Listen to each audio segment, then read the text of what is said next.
Let's talk about my favorite ESL Thanksgiving activities. So my first one is, what are you thankful for?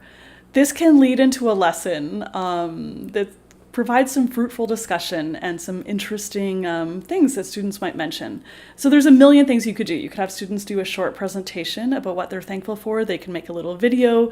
They could do a written assignment. They could do group discussions. A million things, but what are you thankful for is such a great theme to talk about around Thanksgiving. The next one is charades and Pictionary. So if you're teaching students some Thanksgiving vocabulary, try out one of these games. So charades is acting it out and then Pictionary is drawing it. They have to draw that word or phrase or act out that word or phrase, and then their teammates have to guess what it is. The next one is having a potluck. So if you teach adults and you can get your hands on a turkey, this is a great thing to do. So I've done this a couple times. I've made the turkey at home, and then I've got students to do some research and prepare some side dishes. So it's not an easy thing for them to do often. If they live in like Asia, for example, they wouldn't have eaten a full turkey dinner. So they could do things like make mashed potatoes, gravy, cranberries, and it's like they have to source out these ingredients, and yeah, it's usually like quite a fun time. And some students will like just buy something, which is fine. They'll like look all over the city for a pumpkin pie or whatever, something like that. But yeah, students have really loved it, and we've had like just a great time doing this as well. All right, the next one is comparing and contrasting. So most countries have a harvest festival of some kind. In Korea, the example would be Chuseok. So you can have students compare and contrast their harvest festival with American or Canadian Thanksgiving. And students could also do a bit of research about the differences between Canadian and American Thanksgiving as well. All right, the next one is to do a little craft project. So you can look on Pinterest, there's a ton of ideas, or look online. And then if you don't have a ton of time, you can just print out a turkey picture with like the feathers that are different little like blobs or little areas or whatever, or you can have students make them with different colored construction paper. And then on each of those little feathers on the wing, students can write one thing that they're thankful for. All right, the next one is flag football. So, or touch football, I guess is the better option, but teach students a little bit about how football works, some of the plays, and then go outside and actually play a little bit of touch football.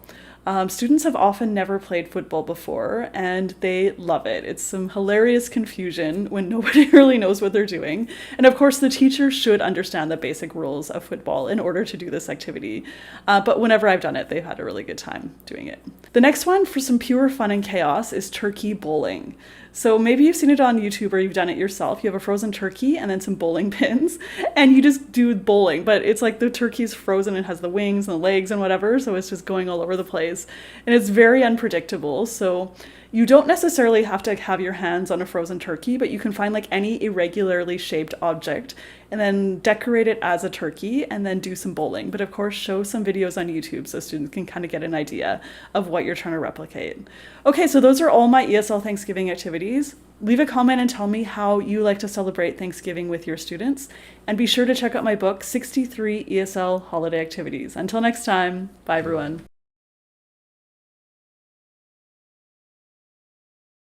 Hi, this is Jackie from ESLspeaking.org. Here are my top 7 ESL Thanksgiving idioms. The first one is I'm stuffed. I'm stuffed means I'm very full. So when you have a turkey at Thanksgiving, you put stuffing inside the turkey. So that is where this idiom comes from. All right, the second Thanksgiving idiom is count your blessings. This means to be thankful for what you have. The next Thanksgiving idiom is going cold turkey. So going cold turkey means to suddenly stop doing something. So for example, if you smoke and you just quit without doing a gradual taper off, you could say, I'm going cold turkey. You quit cold turkey. All right, the next Thanksgiving idiom is food coma. So a food coma happens when you eat way too much food and you have too much food in your stomach, and then you start to get very, very sleepy and very tired. You could say, I have a food coma, or I'm in a food coma. All right, the next Thanksgiving idiom is gobble up. So gobble, turkeys gobble, the noises that they make. So you could also gobble up all this food at Thanksgiving or any holiday when you eat too much and overindulge yourself. And the next Thanksgiving idiom is stuff your face. So your face, and you stuff food into your face. So at Thanksgiving, there's so much delicious food. So you overeat and you eat way too much and you've stuffed your face full of food. All right, the final Thanksgiving idiom is the gravy train. So people eat turkey with gravy, which is a kind of sauce that you pour over top of it. And so the gravy train means you kind of just take advantage of something very easy. So maybe you have an easy job or you somehow get some money and you don't really have to do any work for it. You could say, I'm riding the gravy train. So you're just kind of taking advantage of this like very easy way to make money, whatever that is. All right, so that is it for my Thanksgiving idioms. I hope you enjoyed it.